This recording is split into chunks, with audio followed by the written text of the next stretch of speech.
Welcome to USA Global TV and Radio, where our mission is to provide education, entertainment, hope, and inspiration. USA Global TV and Radio connects you with experts and audiences all around the world every single day to help you succeed in business and to live a richer life. Visit us at usaglobaltv.com to learn about career and life-changing training and mentoring programs like the Listening Mentor. Subscribe to our newsletter to stay informed about our special programs and offers. Discover how you can become a guest on one of our shows or a host or producer of a USA Global TV and Radio show of your very own. That's USA Global TV and Radio, where the doctor is always in.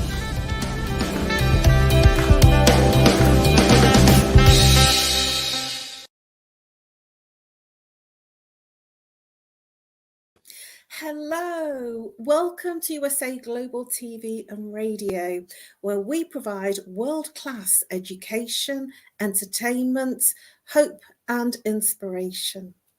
My name is Caroline HEWARD and I'm known as the Harley Street Stress Expert. A very warm welcome to our viewers across all of our social media platforms and a very special warm welcome to our viewers from E360 TV. We are also working with Amazon Fire. You will see us on Amazon Fire and all our usual social media platforms, which includes LinkedIn, Twitter, and Facebook. And I look forward to taking you through our incredible topic tonight.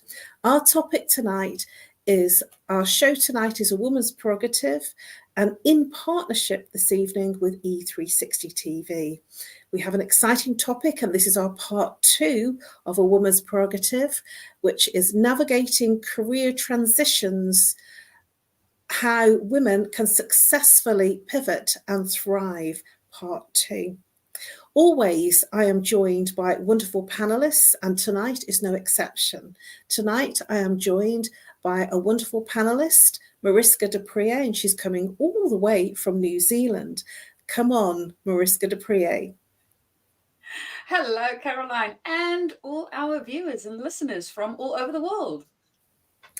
Thank you. Always wonderful to have you here. We're at totally different ends of the spectrum in terms of time. Mariska, for our new viewers and for the ones that are joining us for the first time, please introduce yourself, give a little bit about what you do before we head on into the topic. Thank you, Caroline. So for those that do not know me, Mariska de Pree is the name by which I go, and leadership development is the thing that I create in the world. So if you are a leader within a specialization, moving into leadership or up in your leadership journey, that is where I typically work. So I'm very excited about this career transition conversation that we are going to have today. Caroline, can't wait to jump into it. Wonderful. Thank you, Mariska. And for myself, I'm known as the Harley Street Stress Expert, and I help people bust their stress. I work with people from all over the world because I actually work with them online as well as face-to-face. So if you are suffering with stress, whether it's physical, emotional, mental, or behavioral, reach out to me. I'm offering a crazy, ridiculous introductory 1-hour session over the phone or online, and you can book me by booking me at nomorestress@live.co.uk or call me. And I look forward to busting your stress. So let's move into this topic. We've already had an interesting conversation and discussion in our part 1. So Mariska, navigating career transition. So what does that mean to you when, you obviously had some thoughts when you mentioned the topic. So navigating career transitions, I've done a few in my time. What does that bring up for you in terms of how you've navigated some of your career transitions? What's it brought up for you and how have you done it?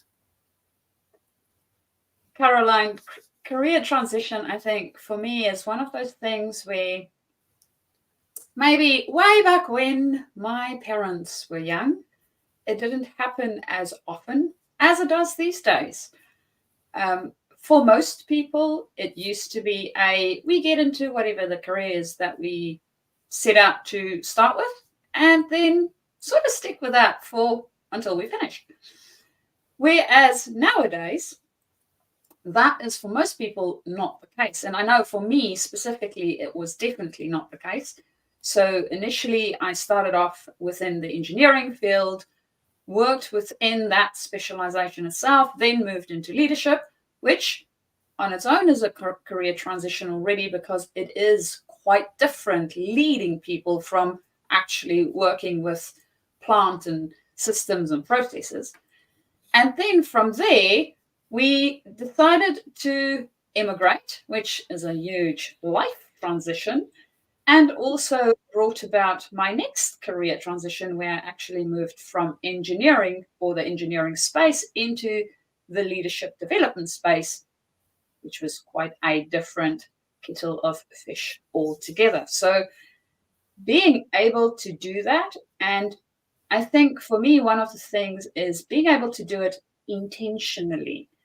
I have spoken to quite a few clients recently where they sort of feel like they're going with the flow down a stream, rivers predetermined, and just sort of seeing what comes up next, instead of being intentional about it. And then, of course, through our conversations, becoming more intentional about how they might transition, where they might want to go next, and how to navigate that transition space and the change that they will encounter. Because, well, as you know from all the transitions that you did, nothing ever stays the same. And speaking of, what was it like for you within all the spaces that you transitioned in and out of? Oh, when you were speaking there, Mariska, I was actually feeling your words. And when you said intention, that is the strongest word that I really felt, that it is an intentional thing. It's a decision. It's where you're fully committed to doing something different. And I remember when I first started my first career, and I spent a lot of money, there was a lot of investment with all the different paraphernalia that I needed, and the education and the sheer commitment to making the grades in terms of all the education and the qualifications. And then when I turned around and told my mum that I was changing and moving out of the industry, because I started off life as a baker and confectioner and pastry chef, and when I told her that it was time for me to change, she was very upset. And one of the reasons for that was that for her, she felt that I spent so much time and effort and put a lot of time in terms of the qualifications that she thought that was a job for life. And she was a little bit annoyed and worried that I wouldn't be able to change. And it was the sheer commitment to making that change.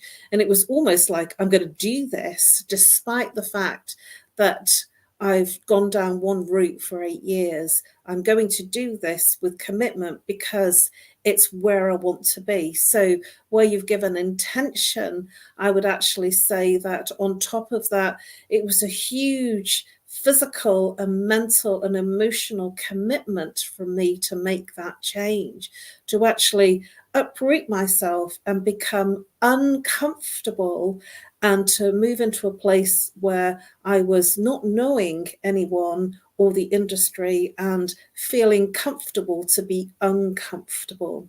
What are your thoughts about being uncomfortable in changing and pivoting? Well, I do believe that uncomfortable feeling is something that we need to not only get used to, but actually the more we can grow to love it, the easier it becomes to move into different areas. And even within the area that we might think, oh, this is the one, I'm going to stick with whatever it is that I'm doing. if we want to master it, we also need to be uncomfortable, because that's where our growth edge is. If we are in a comfortable space all the time, we're literally not growing. We're not learning anything new. We are not expanding or innovating or doing any of those wonderful, fun things that we can be doing, which means, technically speaking, we are actually moving backwards, because the rest of the world and everybody else in it will be continuously moving forward. And we really do not want to be doing that. So being more comfortable with the uncomfort of whether it is transition or growing, I think is something really valuable for all of us. And I know that, especially within the growth space, and I see it on a daily basis, people sort of sometimes want to backpedal a little bit because of that comfort feeling. We get very used to all that warm and fuzzies when we are in our comfort zone, and when we're not necessarily so warm or fuzzy. And that is where all the potential lies, all those wonderful things that can help us thrive. And I know, Caroline, that within the space that you are currently operating in, I'd actually love to know, from all the things and all the places in which you functioned, what can you see sort of pulled through? Because I'm sure there's skills that you learned initially that you are still using today. Well, it's funny you should say that, because many people have asked me, what on earth made you go from a baker and confectioner to stress management? How did that work? And the string, the theme that has gone through everything is that I've always been in some level of people behavioral management. And that was right the way from when I was working in bakery and confectionery. I actually qualified and trained as a manager, and I stepped into the world of working as a manager, and I've always been a manager. So the skills of a manager are very much about people's behaviors, communication, teamwork, getting the most from the team, and the team is not about you specifically, it's about everyone. And it's about a win for you, win for the other person, and a win for the company. So I've always been in that space. And I must admit, I never saw myself as having my own business. And the very thought horrified me. I didn't think I'd ever do it. I always looked forward to ringing up the tech department and helping me with the tech when the printer fell over. So that was really challenging. But, sort of in thriving, being on my own, then that was challenging because there was no tech helpline that I could call. So I had to manage that. And now I actually have a contract with Microsoft for when my tech does fall over, and they support me, and it's a crazy, ridiculous price, and they sort out all the viruses for me, and they get my machine working tickety-boo. And it's, sort of, I've learned to adapt. And that's the other thing about being, pivoting and thriving, is your adaptability to change. So the big thing that's run through is that I've always had a really high level of interpersonal skills because I trained as a manager. And so that is still in alignment with where I am now. It's about listening. It's about being able to understand the other person and what their needs are, and to be able to be in that symbiotic relationship. And so it doesn't matter what I'm doing, even if I've got a problem, with my internet, which I have had this week, and the company, the person I spoke to, the tech person, he just said, oh, I'm going to give you some credit. I'm going to give you 2 weeks, even though you've only had poor service for a week. I'm going to give you 2 weeks credit, and we'll get this sorted. And it's sort of like I've learned to champion people towards my needs and their needs, and it's all kind of work. So the thing that the little ribbon that streamed through all of my years, and there have been many, is that it's always been about people. Love that. I love that. So what about you? Because you've had some major transitions, you know, going into engineering is quite it's a very masculinated environment. Mm-hmm. So how did you manage going from the type of career that you started in and then going into quite a masculine environment? How did you manage that pivot? Caroline, it's interesting. For me, the engineering space itself, I think the thing that drew me there is the innovation. Engineering as a space on its own never stands still. We have first principles that we work according to, and we continue to evolve and innovate and change things and make things easy to do. One of the reasons I think we have engineers is because we have people that's a little bit lazy and they want to make life easy for themselves, for other people. And because we want to help within that space, we change things, innovate things, build new things. And it's interesting that engineering is very male dominated. Now, for me, I went into mechanical engineering. Now, of all the engineering fields, mechanical engineering has a tendency to be even more male-dominated. While I were in my study periods, I think in total over the time that I studied, we had 5 ladies in the program.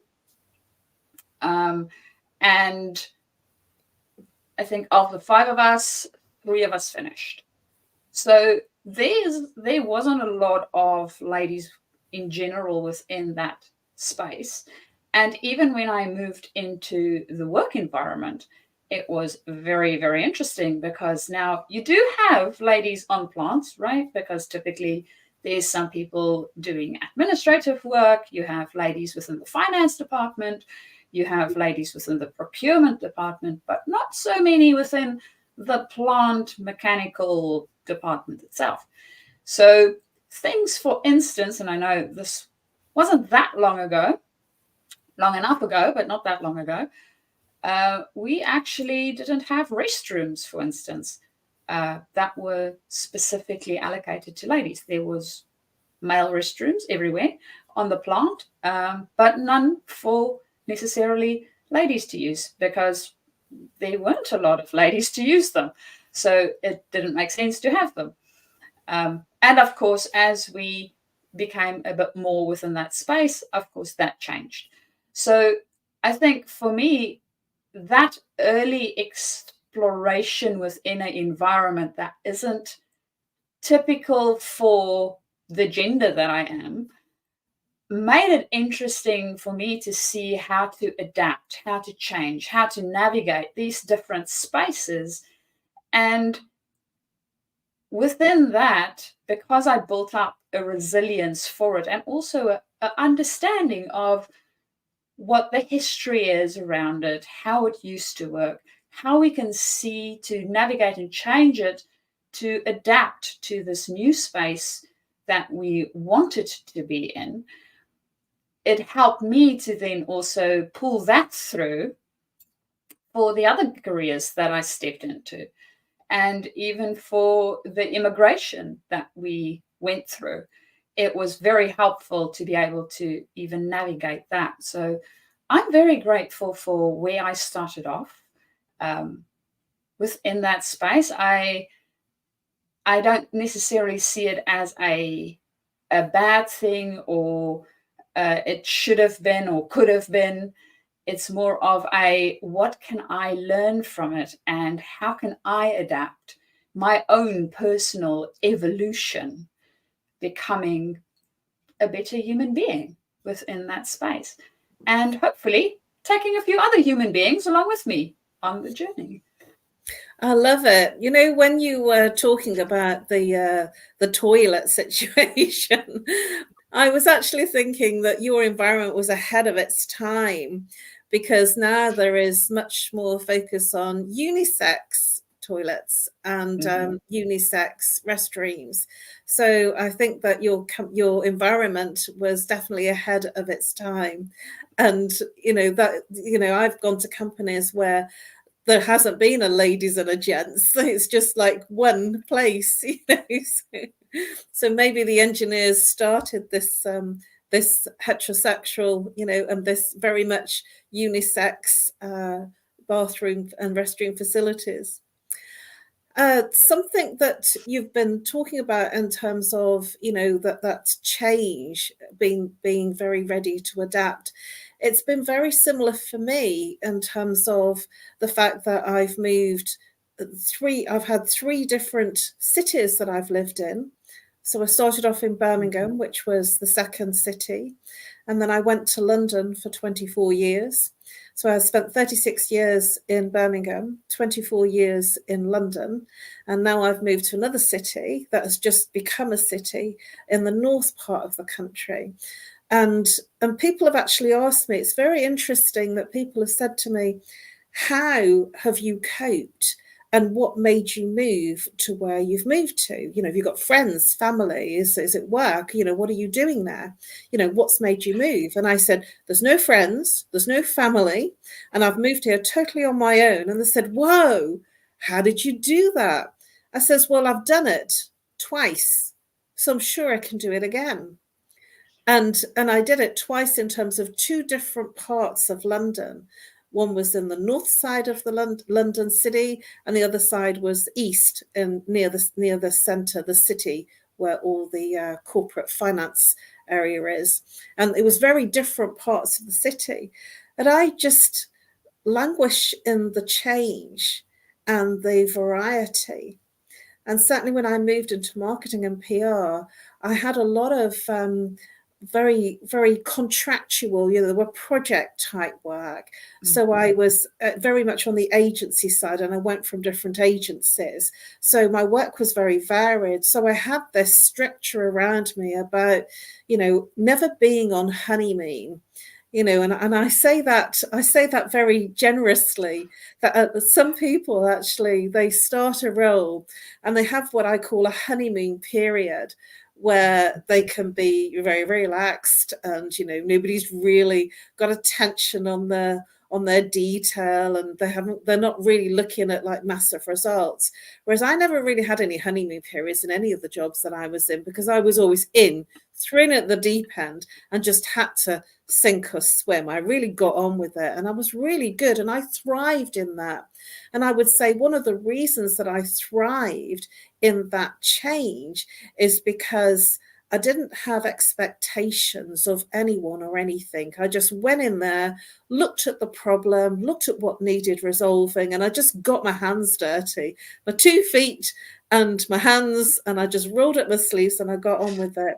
And I feel that that's been really part of my success, that I've not been expecting that honeymoon period, and I've never really had the luxury of having that wherever I've worked. I've always just rolled up my sleeves and got down and dirty with it. What are your thoughts about the fact that some people go into a company or go into a role and they have this very relaxed honeymoon period where they're in this very lovely, relaxing state of beingness within their work, and then suddenly everything hits the fan, and then they have to perform or they're chucked out? What are your thoughts about the honeymoon period?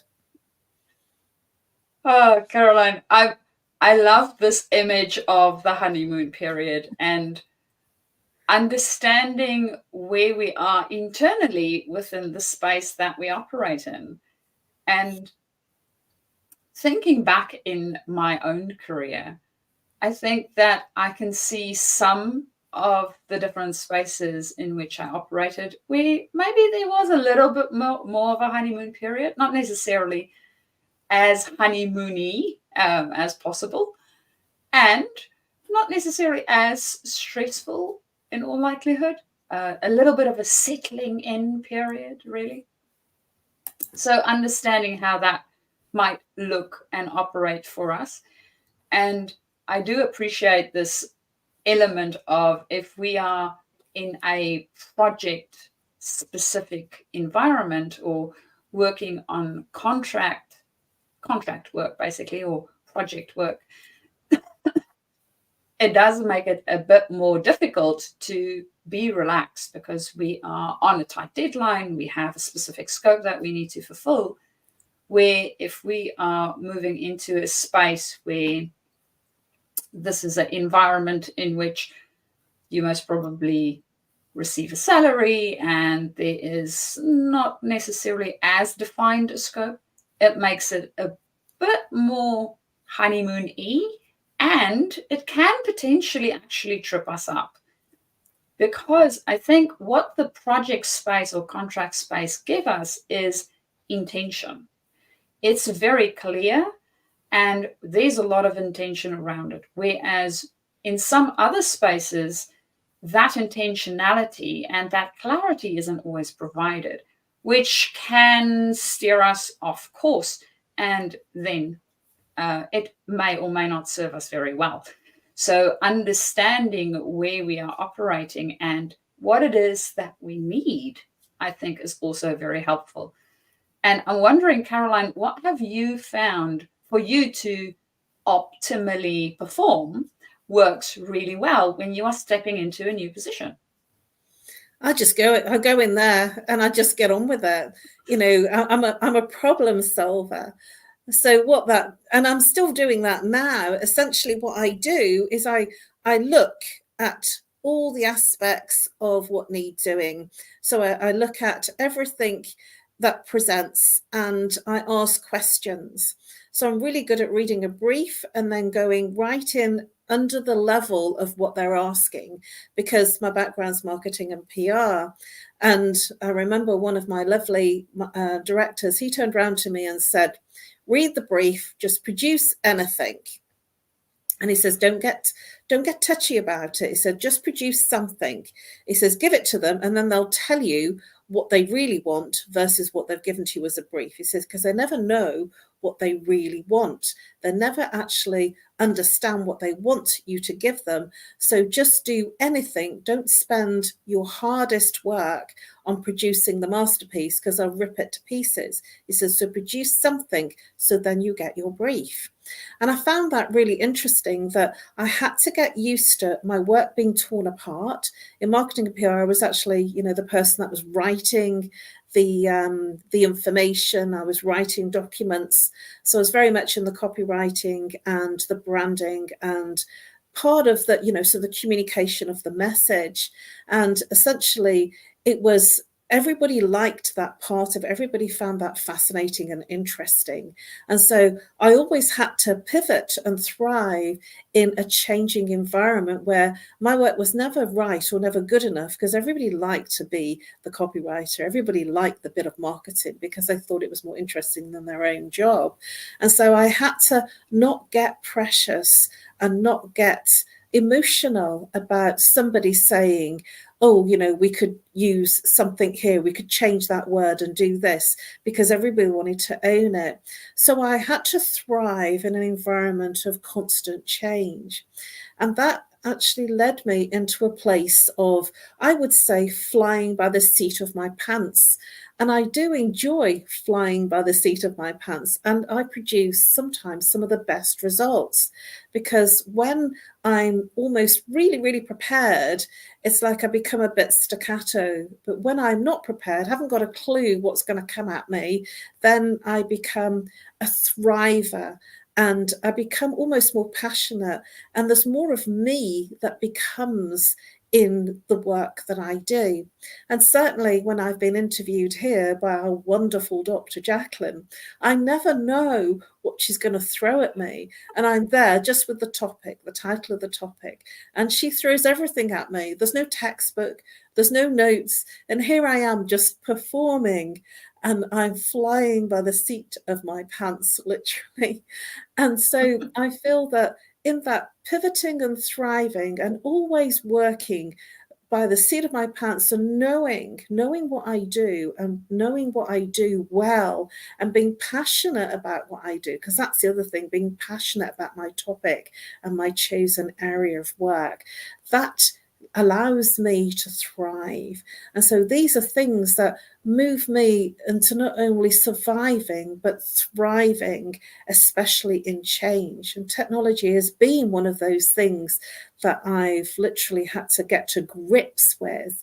And then it's moved me into a place of thriving, you know, that I've got the lights worked out and I've got the green screen behind me worked out. So we are in this evolving and changing environment. So tell me, Mariska, what are your thoughts about the change in technology, and how have you managed that movement of literally changing, because we've moved in these evolving times, haven't we, of technology? We haven't been brought up with it. We've had to move and pivot with it. What are your thoughts about thriving and surviving in the technology? Caroline, I want to appreciate also the element that you brought in of adaptability and draft. So for me, the technology part is really around drafting. So putting my system, process, whatever it might be, through a couple of drafts to see how I can work with this thing, what I might be able to create within that space, and how to bring it into the space that I'm in. So technology has, I know for a lot of people, they think, oh, this is going to be so bad. And there's things that we can still use it for if we are open to thinking a little bit outside the box. So for instance, to give you an idea around AI and things that I have seen within my space specifically. Now, there's a couple of companies that's trying AI as coaches, which may or may not work. I don't know. I do enjoy the human element around coaching.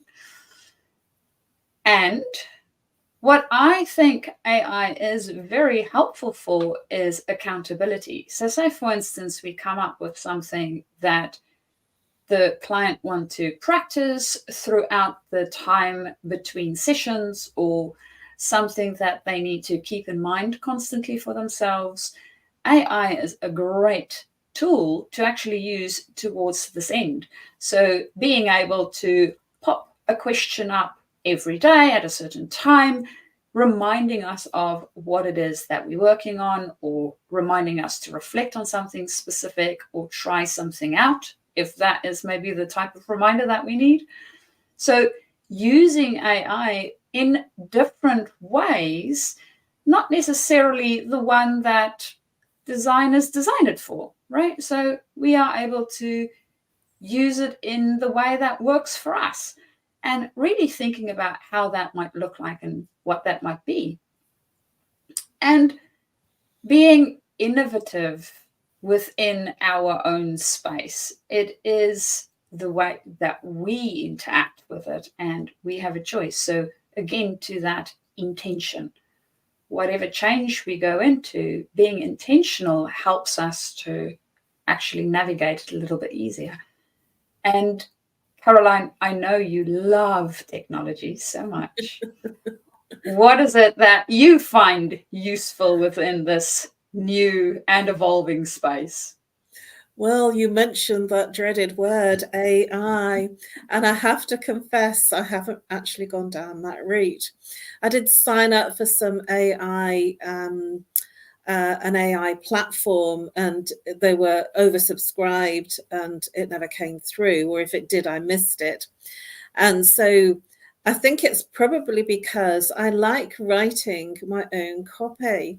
I'm very much a person that creates my own words and put my own emails and my own content together.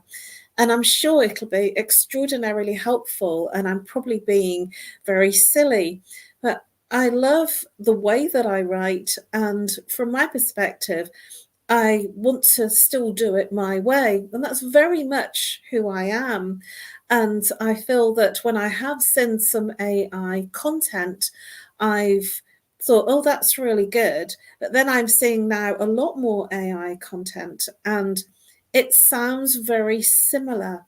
It sounds very staccato to me, very very bland, and I'm quite conversational when I write. And so I've not ventured down that route. And I'm sure that it will give me enormous amounts of credibility by using my style and the introduction of using AI.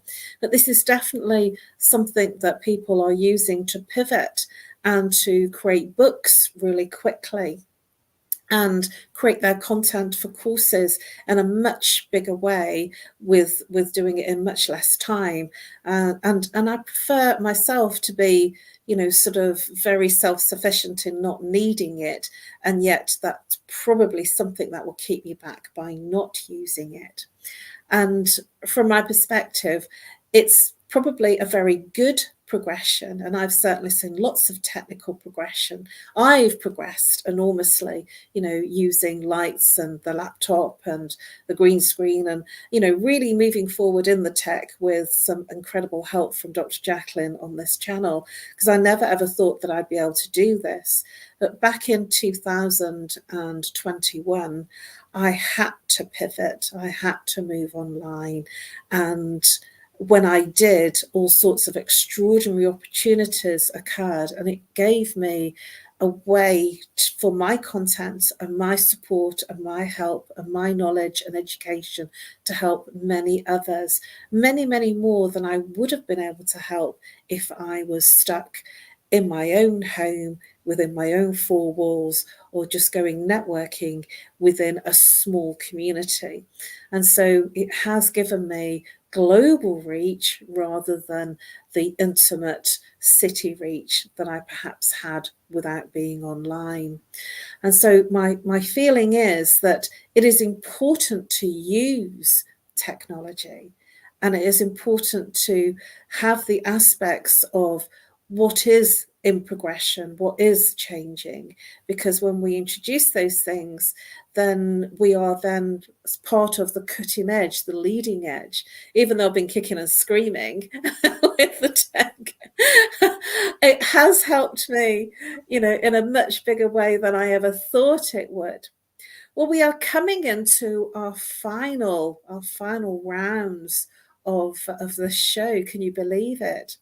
So what I want to do is for our viewers, share some really quick, short fire tips that we can give people that are navigating career transitions. And there are many people doing that in our current times. There are many people changing something that they were doing in a very structured way in an office. Many people have moved from office to home-based.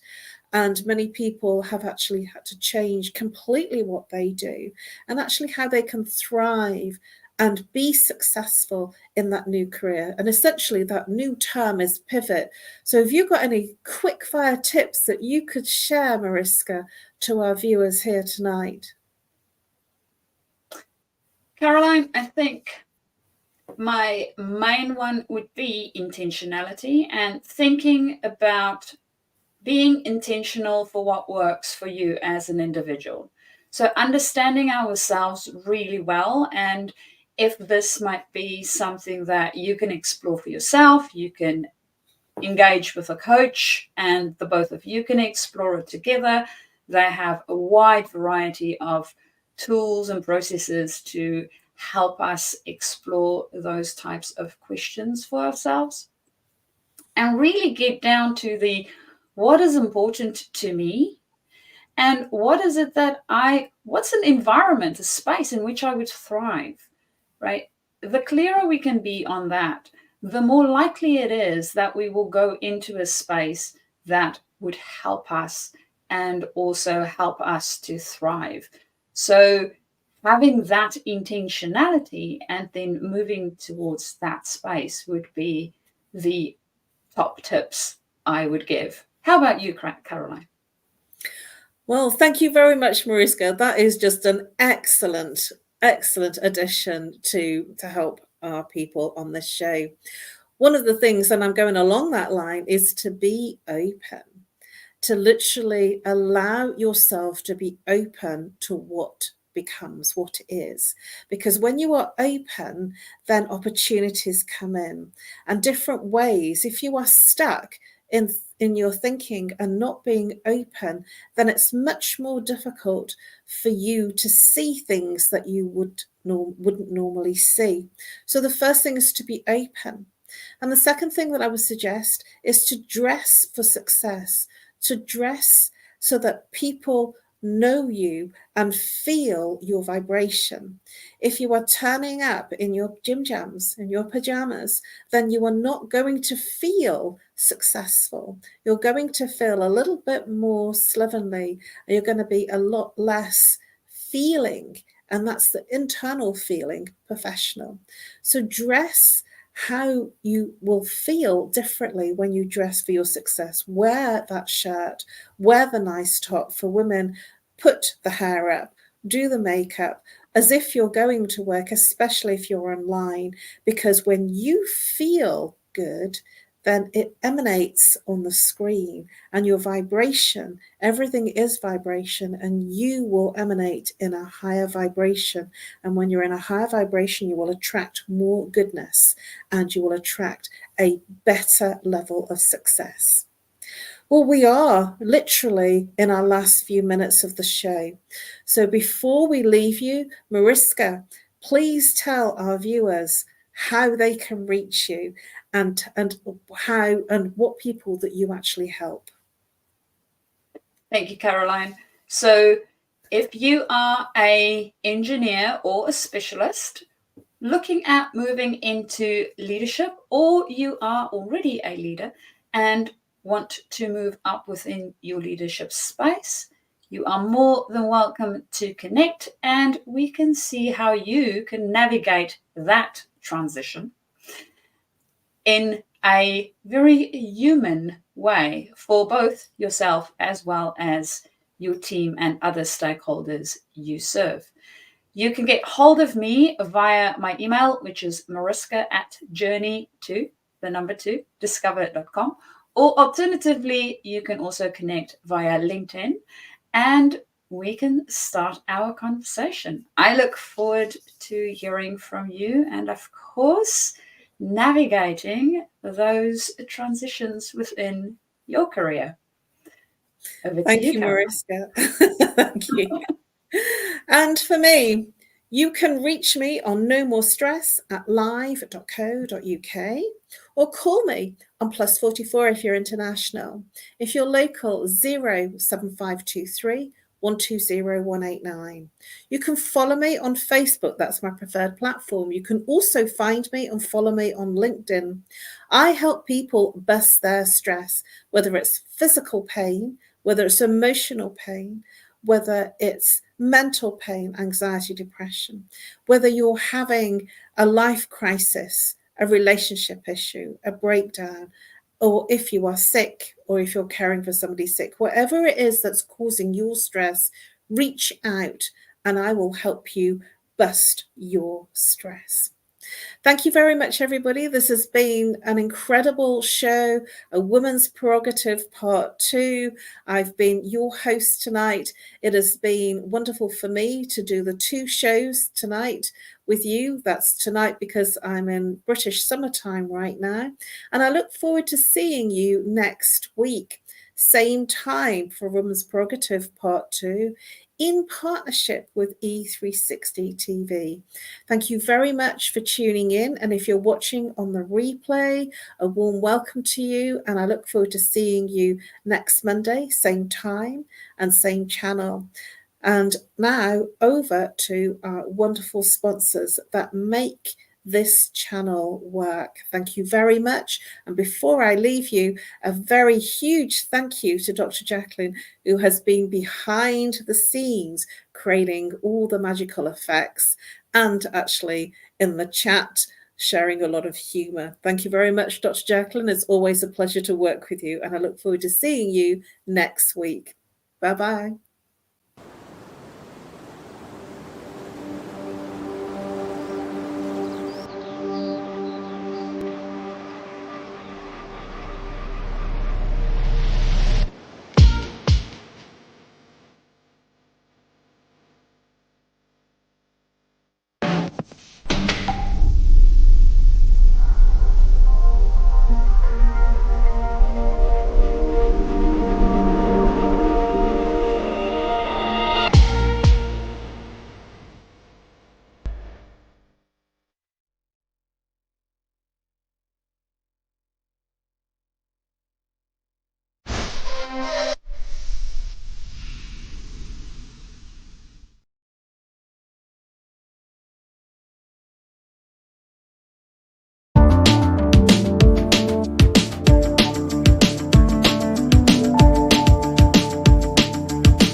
USA Global TV and Radio proudly presents our partner and sponsor, Mr. Philip Sykes and the British School of Excellence. Building confidence, changing lives. And now, proudly presenting the Polished Professional. On a transformative journey with the British School of Excellence's comprehensive suite of masterclasses, crafted to elevate your professional and personal life. 8 outstanding modules will elevate you to the next level.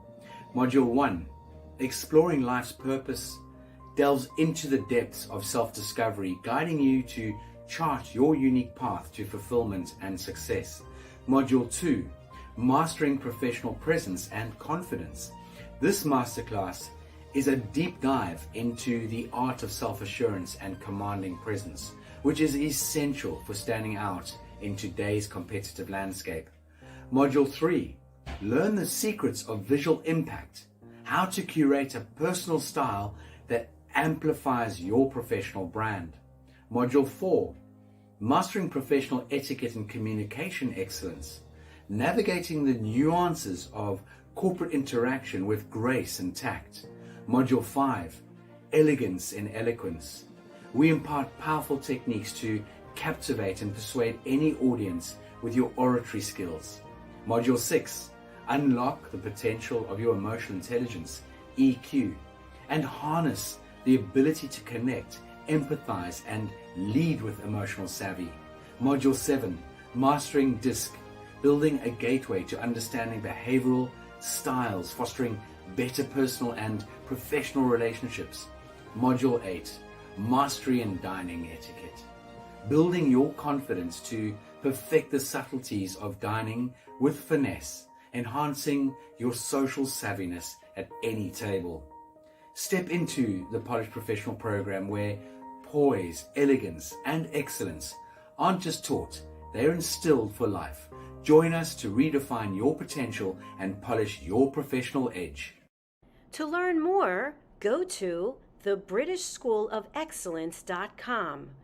The British School of Excellence are investors in people. Let us invest in you.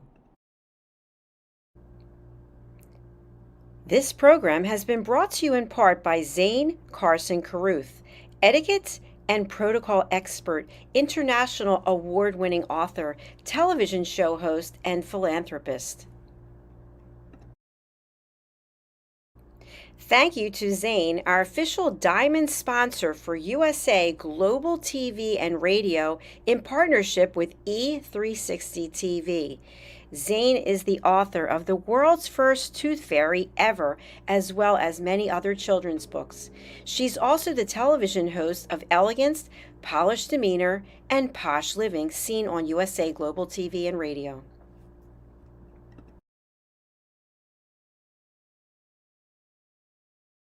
Hi, my name is Zane Carson Carruth, and I'm the author of this book, The World's First Tooth Fairy Ever.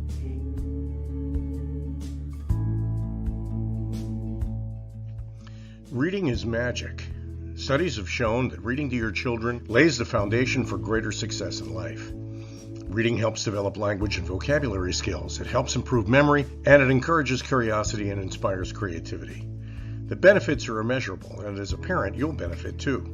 In only 10 or 15 minutes a day, you'll be creating more memories and a bonding experience that will last for years to come. So take time to read to your children. Read them books about things that engage and interest them. Tales of fairies and magic fascinate children, and as everyone knows, the Tooth Fairy is at the top of the list. If your child loves magic, wands, adventure, and what child doesn't, you'll love reading them books from the trademarked series, The World's First Tooth Fairy Ever. Follow along as Abella, the world's first tooth fairy, accidentally starts the tooth fairy tradition. Learn the tricks of being a professional tooth fairy in the book, Abella Starts a Tooth Fairy School. Your child's imagination will soar as you read the adventures of Abella and her magic wand.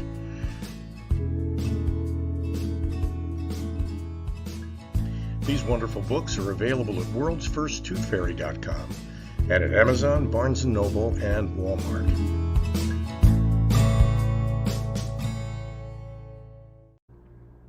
To learn more about Zane, contact her through her website, zanecarruth.com, ZANECARRUTH.com. Order Zane's books and merchandise. Contact her about being a keynote speaker at your next event.